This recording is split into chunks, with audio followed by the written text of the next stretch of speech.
नमस्कार दोस्तों।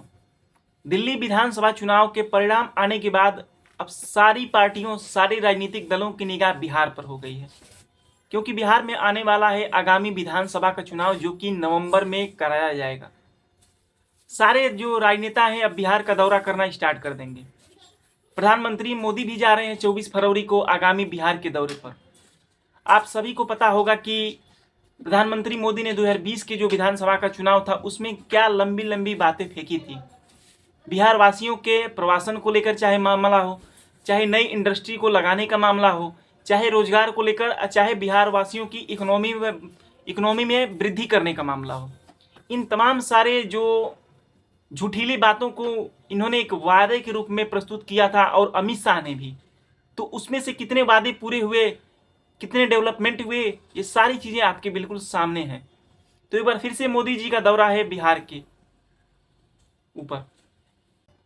यहाँ पर आज हम बात करेंगे बिहार विधानसभा के चुनाव में जो विपक्ष के 3 बड़े चेहरे हैं, जो कि प्रधानमंत्री मोदी की जो पार्टी है भाजपा और एनडीए के जो सभी घटक दल हैं, इन सभी को चुनौती देने के लिए इन 3 नेताओं की तिकड़ी ही टक्कर देगी और मुस्तैद रूप से बिल्कुल भाजपा का मुकाबला करेगी।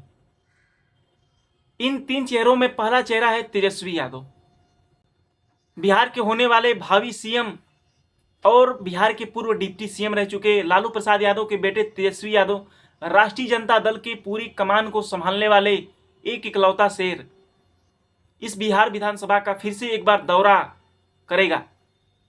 दौरा करेगा क्या, इसने जब से नीतीश कुमार ने गठबंधन तोड़ लिया आरजेडी से, तब से लगातार बिहार के सारे जिलों में जाकर तेजस्वी यादव भ्रमण कर रहे हैं। अपने पिता के सिखाए गए रास्ते पर जाते हुए इन्होंने सभी वर्गों से, सभी गरीब अमीर, चाहे वंचित शोषित आदिवासी मुसलमान, चाहे कोई भी हो, सबसे जाकर प्रत्यक्ष रूप से भेंट मुलाकात कर रहे हैं। उनकी जन समस्याओं को सुन रहे हैं। उनकी जन समस्याओं में जो आने वाली प्रमुख समस्याएं हैं, प्रमुख बातें हैं, उनको दिमाग में रखकर अपने घोषणा पत्र में भी उसको लागू करने का काम करने को कह रहे हैं। सबसे मिलनसार हैं। मानो तेजस्वी यादव को विश्वास हो गया है कि जो उनके मूल वोटर्स हैं उनमें 50% भागीदारी महिलाओं की भी है। महिलाओं को लेकर काफ़ी सख्त दिखाई दे रहे हैं। हाल ही में उन्होंने महिलाओं के लिए एक माई बहन योजना प्रस्तुत किया। कहा कि इसे हम अपने घोषणा पत्र में रखेंगे, जिसमें कि हर महिला के खाते में 2500 रुपया दिया जाएगा। फ्री बिजली को लेकर भी उन्होंने वायदा किया। और जो बुजुर्ग महिलाएं हैं, बुजुर्ग पुरुष हैं, उनकी जो पेंशन मिलती है उसमें 4 गुना वृद्धि करने की भी बात कही। तो तेजस्वी यादव पूरी तरीके से मुस्तैद हैं। अपने टीम्स के जो सारे मेंबर्स हैं उनको अलग अलग काम करने के लिए लगा दिए हैं। सारे लोगों को टास्क दे दिया गया है कि कौन कहाँ पर क्या जिम्मेदारी लेगा। बूथ स्तर से लेकर शीर्ष जो नेतृत्व है, सारी जिम्मेदारियों को इन्होंने बांट दिया है। तो इस प्रकार तेजस्वी यादव पूरी तरीके से मूड में है। चुनाव किसी हर हाल में जीतना है। पिछले जनवरी महीने में लालू यादव के एक छोटे से बयान से थोड़ी सी सियासी सरगर्मी जो है बढ़ गई थी, जब उन्होंने ये बयान दिया था कि नीतीश कुमार चाहें तो हमारी पार्टी में आ जाए, हम उन्हें समर्थन देंगे। जबकि उनके इस बयान पर तेजस्वी यादव ने ये साफ शब्दों में इनकार किया कि हम अपने पैर में कुल्हाड़ी नहीं मारना चाहते, यानी कि हम नीतीश कुमार से बिल्कुल दूरी बनाना चाहते हैं, क्योंकि नीतीश कुमार की जो छवि है ना, बार बार पाला बदलने से खराब हुई है और उन्हें एंटी इनकम्बेंसी का सामना भी करना पड़ेगा। इस वजह से तेजस्वी यादव नहीं चाहते हैं कि नीतीश कुमार के साथ एक बार फिर से हम जाएं मैदान में और साथ मिलकर चुनाव लड़ें। और हो सकता है कि नीतीश कुमार का भरोसा क्या कि चुनाव के बाद फिर पलट जाए। तो इसलिए इन सब बातों को ध्यान में रखते हुए तेजस्वी यादव नहीं जाना चाहते। अब इस जो 3 तिगड़ी है, इसमें दूसरा प्रमुख नेता कौन है, तो दूसरा प्रमुख नेता है राहुल गांधी। रायबरेली से सांसद, लोकसभा में नेता प्रतिपक्ष, और कांग्रेस के बड़े चेहरों में राहुल गांधी का नाम आता है। हाल ही में चल रही जो कुछ राज्यों में विधानसभा की चुनाव थे, चाहे हरियाणा हो जाए, चाहे दिल्ली हो जाए, चाहे महाराष्ट्र, चाहे झारखंड, इन तमाम राज्यों में राहुल गांधी को एक बड़ी सीख मिली है। वो चाहते हैं कि हर हाल में कांग्रेस पार्टी मजबूत हो और मजबूती के साथ हर राज्यों में दमखम भरे। और 2024 के जो लोकसभा चुनाव में जो परिणाम मिले थे उसमें और ज़्यादा कुछ इम्प्रूवमेंट आए। उनकी सीधी पकड़ है जनता के पास। वो चाहते हैं कि बिहार विधानसभा में एक बार फिर से जाति जनगणना हो और जो समुदाय हैं जिसकी इतनी भागीदारी है उस रेशियो में सबको प्रतिनिधित्व मिले। तो राहुल गांधी इस स्टैंड को लेकर इन्होंने अपने एक कमांडर और एक मशहूर शायर इमरान प्रतापगढ़ी को इसके पीछे लगा दिया है।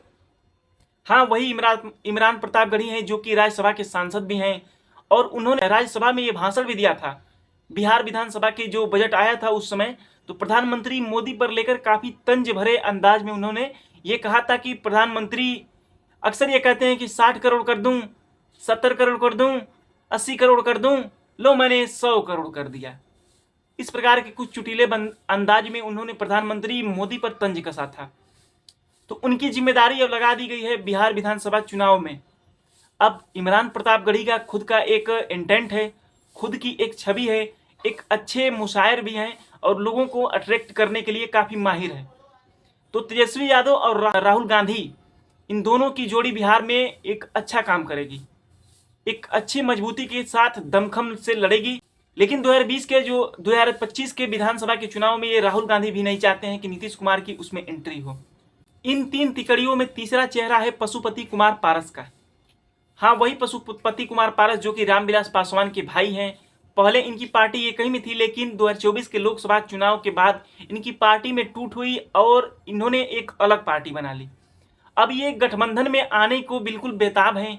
ये चाहते हैं कि हमें कहीं से सीट मिले और हम महागठबंधन का एक चेहरा बने, और ये भी चुनाव लड़ना जानते हैं। पासवान वोटर्स में इनकी काफ़ी अच्छी खासी पकड़ मानी जाती है।